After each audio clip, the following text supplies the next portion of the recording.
Tá na hora da entrevista. Entrevista. E eu recebo aqui, nos estúdios da Itatiaia, ao vivo, o subsecretário de Integração de Segurança Pública em Minas Gerais, o Cristian Viana de Azevedo, uma referência nesse tipo de assunto, no enfrentamento ao crime cibernético, a toda essa cultura do ódio que está presente nas redes. Cristian, boa tarde. Boa tarde, William. A gente ainda não entendeu o risco que é a internet. William, a gente está longe de entender o risco que é a internet, principalmente a exposição de crianças e adolescentes. Bom, o Cristian é agente da Polícia Federal hoje, está cedido, né, trabalhando na Sejusp. Cristian, ao longo dos anos a gente vem observando a atuação desses pedófilos e dentro das investigações policiais, o que vocês encontram? Não tem um perfil específico desse homem, né? Não é um perfil específico, William. A gente encontra coisas mais variadas possíveis. E o que você andava mencionando aqui justamente anteriormente, né, junto com o colega repórter, é porque hoje, né, com a exposição de crianças e adolescentes às redes sociais, muitas vezes motivada pelos pais, sejam aquelas dancinhas ou questões mais, né, de erotização, isso deixa o jovem e a criança muito exposta na internet. Então, o pedófilo, ele pega esses vídeos, ele transforma isso em coisas muito piores. Então, o grande risco hoje é porque cada vez mais todos nós estamos dentro desses meios, né, das redes sociais. Sim, nós falávamos há muitos anos sobre a Deep Web, que é uma internet que está no submundo, né? Onde você tem comércio de armas, drogas, enfim, uma verdadeira maluquice. O que a gente está vendo agora é que a própria internet, nessa camada que a gente enxerga, ela está recebendo um novo olhar. E esses grupos, eles criam perfis para justamente buscar essas imagens. É isso, Cristian, que eles fazem hoje? Exatamente, porque nós sabemos que a internet e as redes sociais, elas utilizam algoritmos para eles justamente colocarem cada usuário dentro de uma caixinha daquilo que ele gosta. Então, por exemplo, à medida que você curte algo no Instagram, você dá o seu like, você está direcionando a rede social a colocar você dentro de uma caixinha. Olha, essa pessoa gosta disso ou daquilo.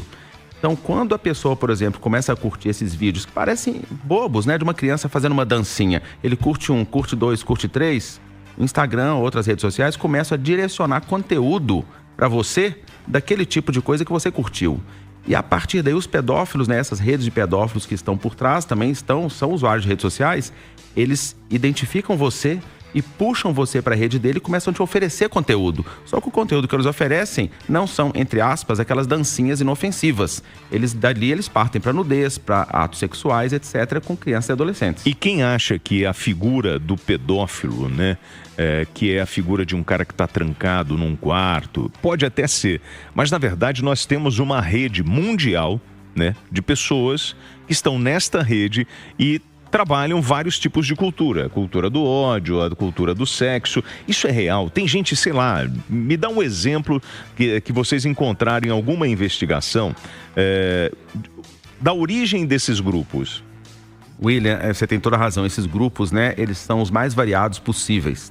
Desde grupos que eles cultuam o bullying, né, o cyberbullying, a grupos que eles cultuam, por exemplo, o ódio racial, o ódio à comunidade LGBT, o antissemitismo, entre outras coisas, e ao grupo de pedófilos. E muitas vezes, alguns desses grupos, eles se interrelacionam.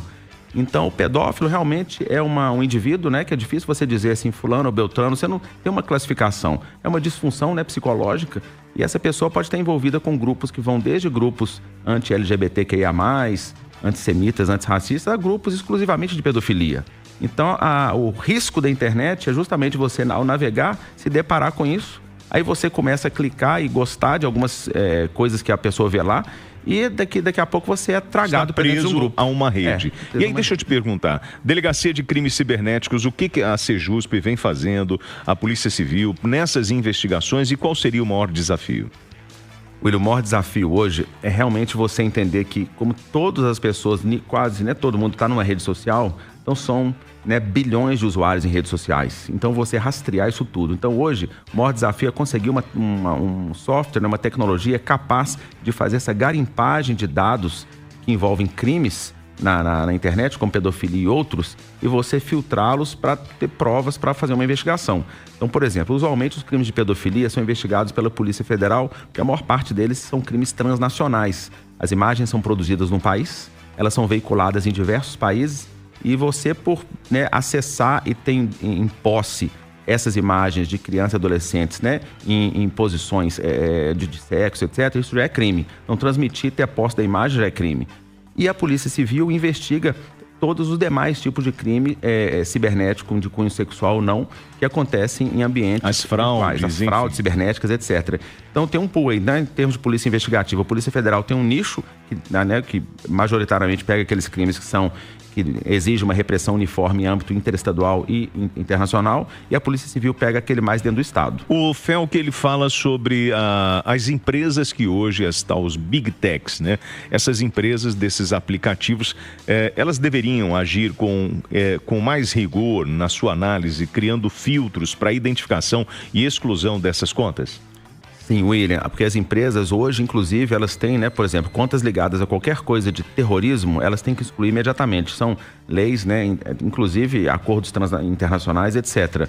E para a questão toda de pedofilia também, eles são obrigados a excluir. Agora, o que acontece com a questão da adultificação? Porque até o nosso Estatuto de Criança e Adolescente, ele diz que expor uma criança ou adolescente, fotos ou vídeos de conteúdo sexual é crime. Mas a adultificação não necessariamente é crime. Então, quando a criança está de roupa e fazendo uma dancinha sensual, um adolescente, isso não é um crime em si. Então, a rede social não identifica isso previamente e já exclui da rede social.